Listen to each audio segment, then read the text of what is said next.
kuatkan hati, negeri ini memanggilmu kawan. Belajar bergerak berbagi untuk negeri, guru penggerak majukan pendidikan. Tugas 2.3.J Koneksi antar materi.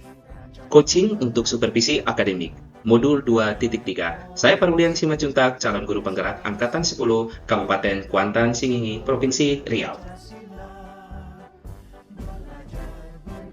Adapun yang menjadi tujuan pembelajaran, yaitu CGP menyimpulkan dan menjelaskan keterkaitan materi yang diperoleh dan membuat refleksi berdasarkan pemahaman yang dibangun selama modul 2 dalam berbagai media.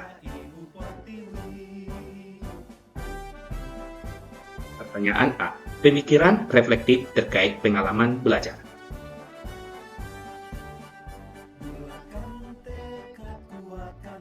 Yang pertama, pengalaman atau materi pembelajaran yang baru saja diperoleh, yaitu dalam modul 2.3 coaching untuk supervisi akademik, saya belajar tentang penerapan teknik coaching dalam supervisi untuk memberdayakan guru dan mendorong mereka mencapai potensi maksimalnya. Pendekatan yang digunakan adalah coaching yang memiliki 3 prinsip utama, yaitu kemitraan, proses kreatif, dan memaksimalkan potensi. Kompetensi inti yang harus dimiliki dalam coaching meliputi kehadiran penuh atau presence, mendengarkan aktif, dan mengajukan pertanyaan yang berbobot. Percakapan berbasis coaching mengikuti alur TIRTA, yaitu tujuan, identifikasi, rencana, dan tanggung jawab. Supervisi akademik terdiri dari 3 tahapan, yaitu pra-observasi ataupun perencanaan, observasi atau pelaksanaan, dan pasca observasi. Pertanyaan kedua, emosi-emosi yang dirasakan terkait pengalaman belajar, yaitu saya merasa tertantang dan termotivasi serta lebih percaya diri untuk menerapkan pendekatan coaching dalam supervisi. Namun, ada juga rasa khawatir tentang kemampuan saya yang sepenuhnya menguasai teknik-teknik coaching yang efektif.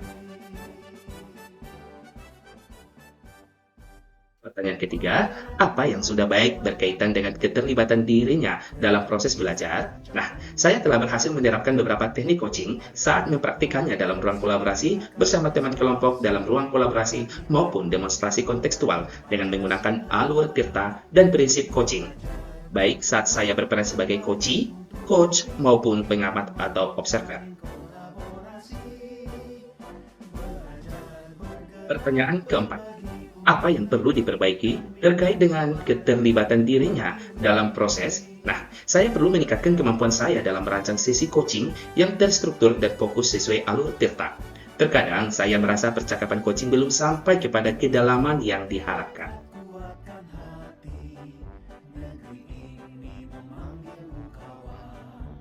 Pertanyaan kelima, keterkaitan terhadap kompetensi dan kematangan diri pribadi. Materi ini sangat relevan dengan kompetensi saya sebagai pendidik dan pemimpin pembelajaran. Ini membantu saya lebih efektif dalam memberikan supervisi yang memberdayakan dan mendukung perkembangan profesional rekan-rekan guru.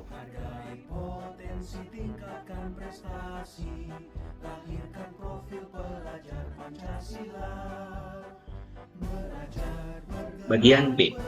Analisis untuk implementasi dalam konteks CGP.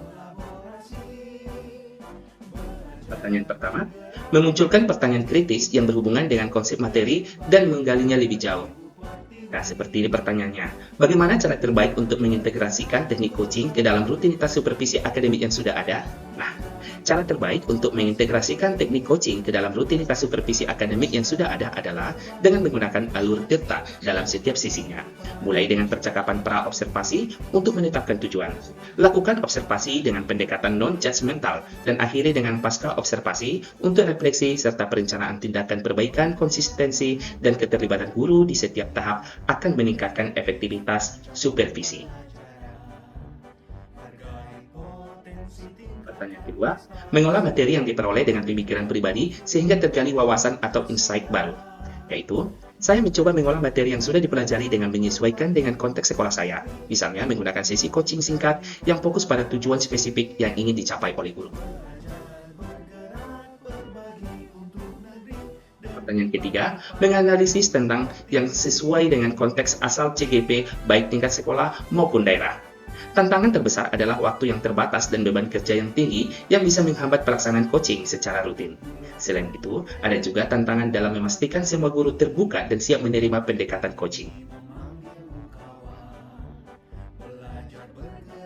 Pertanyaan keempat, memunculkan alternatif solusi terhadap tantangan yang diidentifikasi. Sebagai solusi saya, bisa dengan memulai sesi coaching yang lebih singkat dan terfokus. Saya juga bisa mengintegrasikan coaching ke dalam pertemuan atau kegiatan yang lain yang sudah ada untuk menghemat waktu dan sumber daya. Bagian C, membuat keterhubungan. Pertanyaan pertama, pengalaman masa lalu. Saya mempunyai pengalaman disupervisi oleh kepala sekolah, tetapi kegiatan tersebut hanya bersifat sekedar memenuhi kewajiban tanpa memahami makna supervisi yang sebenarnya. Supervisi akademik dilakukan hanya saat kepala sekolah mengobservasi kelas tanpa kegiatan pra-observasi dan pasca observasi, sehingga sifatnya hanya menilai guru saja.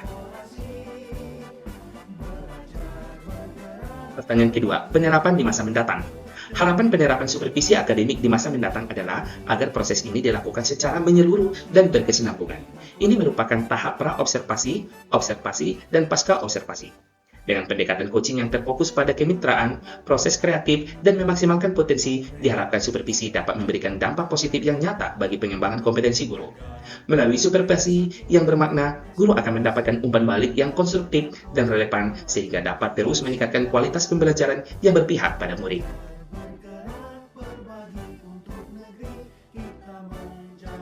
Pertanyaan ketiga, konsep atau praktik baik yang dilakukan dari modul lain yang telah dipelajari. Dalam modul 2.1 tentang pembelajaran berdiferensiasi, saya mempelajari pentingnya mengenali dan memenuhi kebutuhan belajar individual siswa. Sementara itu, modul 2.2 tentang pembelajaran sosial emosional mengajarkan pentingnya mengembangkan keterampilan sosial dan emosional siswa sebagai bagian dari pembelajaran yang holistik atau menyeluruh. Dengan menggabungkan konsep modul 2.1 dan 2.2, coaching dalam supervisi akademik menjadi lebih komprehensif, mengembangkan keterampilan coaching yang berdiferensiasi dan memperhatikan aspek sosial emosional atau mitra coaching. Hal ini dapat meningkatkan situasi yang lebih inklusif dan suportif serta memperkuat kualitas hasil coaching secara maksimal.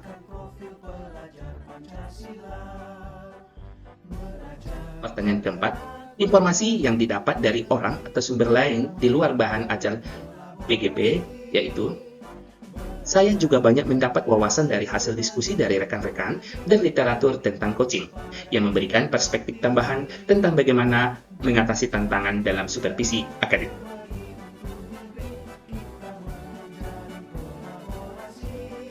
Demikian koneksi antar ruang. Semoga bermanfaat dan menjadi inspirasi buat kita semua. Terima kasih.